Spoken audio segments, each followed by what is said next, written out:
All right, let's talk about Brian Thomas Jr. going to the Jacksonville Jaguars. So I want to talk about the fit here and how this makes sense.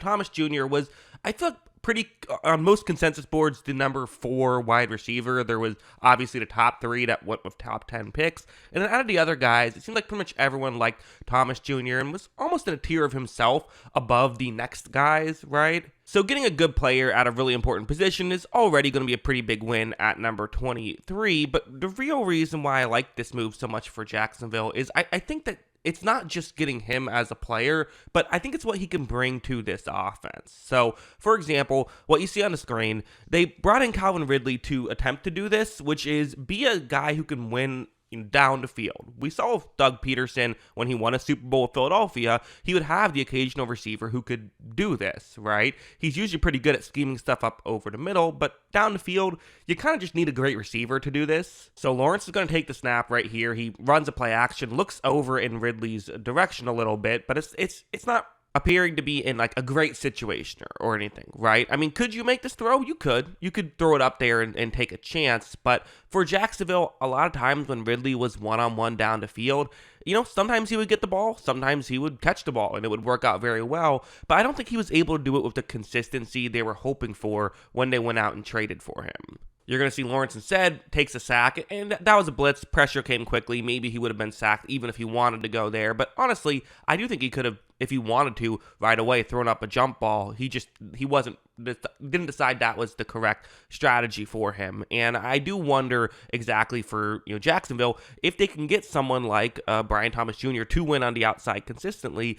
That I feel like that could just mean a lot for this offense. Because like stuff like this, which is still kind of outside threats, but not not exactly because it's not a deep shot, right? But on 3rd and 7, still an important play. I thought they did a pretty good job with this stuff, even when it wasn't their star receivers. Like you see on this play, Lawrence is going to take the snap. He fires in that direction, and there's definitely a window. I think Lawrence times this stuff up pretty well, and I just think that, while this is open right here, having a guy like Thomas Jr. could help push the defense further back and make these plays even more open. Here, they're able to complete it and make the play, all that stuff, and you just have to imagine if they can have a deep shot guy, could these things even get even more improved, and could we go from being good at this and not great at the outside stuff to great at both situations if Thomas Jr. does in fact hit? But also, things like this is another issue that we definitely saw with Jacksonville, especially down the stretch towards the end of the season, was they need guys who can win one-on-one. And I'm not saying they have no players, but it does seem like they could really use like a true guy, like, a situation where like this, man coverage.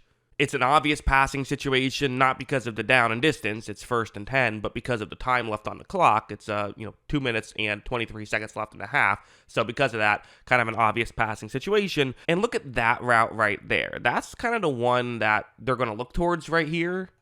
Well, when Lawrence takes the snap, he's going to eventually look in that direction and fire in that direction. And, there's not a ton of separation right here, really. This play nearly works, but doesn't quite work. And listen, could this have ended up working out? Could this have been a solid play? Yeah, it wasn't that far off.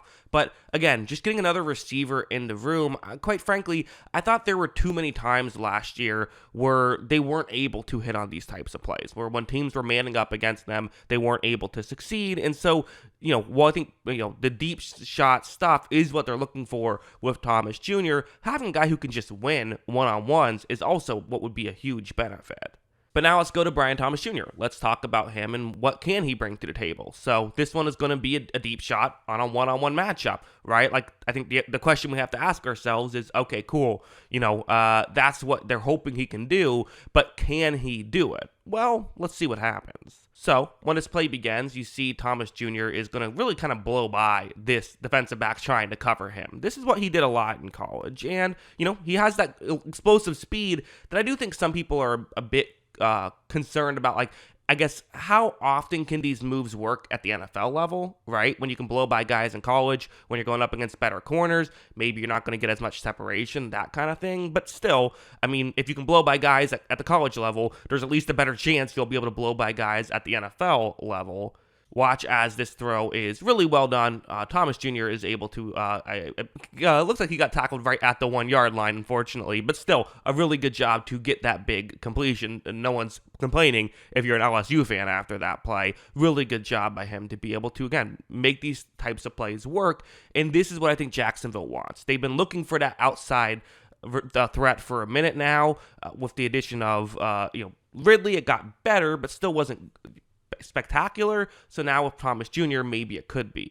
But also something like this, I think, is maybe just as exciting, where if, it's a one-on-one matchup down the field. So again, kind of a similar thing. But this is also going back to the can he just win one-on-ones, against man coverage. It doesn't really have to be a downfield threat like it is on this one, because it's also inside the 25. But just kind of these, hey, we need someone who can win. You're going to see that when this play begins. It's pretty much just a, hey, I trust Brian Thomas Jr. throwing it up there. There isn't separation, but again, kind of hard to get as much separation when you're close to the end zone. But this is the other optimistic thing about Thomas Jr. is even if guys can keep up with him at the NFL level, he has this to pull out. We're watching him be able to go up and make the grab. Really well done by Brian Thomas Jr. So definitely, at least in college, he was a perfect fit for what Jacksonville is trying to bring in. Now, again, how much did that translate to the NFL? We don't know, but the tape is very good. I also think it's worth mentioning that for Jacksonville, I don't think that they're only hoping he can win on the outside. I do think it's fair to say, though, part of why he fell in the draft was because, well, yes, he has the unreal explosiveness and great contested catch stuff, and just the physicality, the athleticism side of things is so good. It doesn't have the most complete route tree, and I do think people are wondering, can he be a true number one receiver if you don't have that stuff? But again, it's the DK Metcalf argument, right? Metcalf falls to round 2 because despite his great physical traits, is kind of just a go route runner, but then he learns how to run sideways and now is all of a sudden, a star wide receiver. You could definitely see a situation happening like that with Thomas. The upside is certainly that.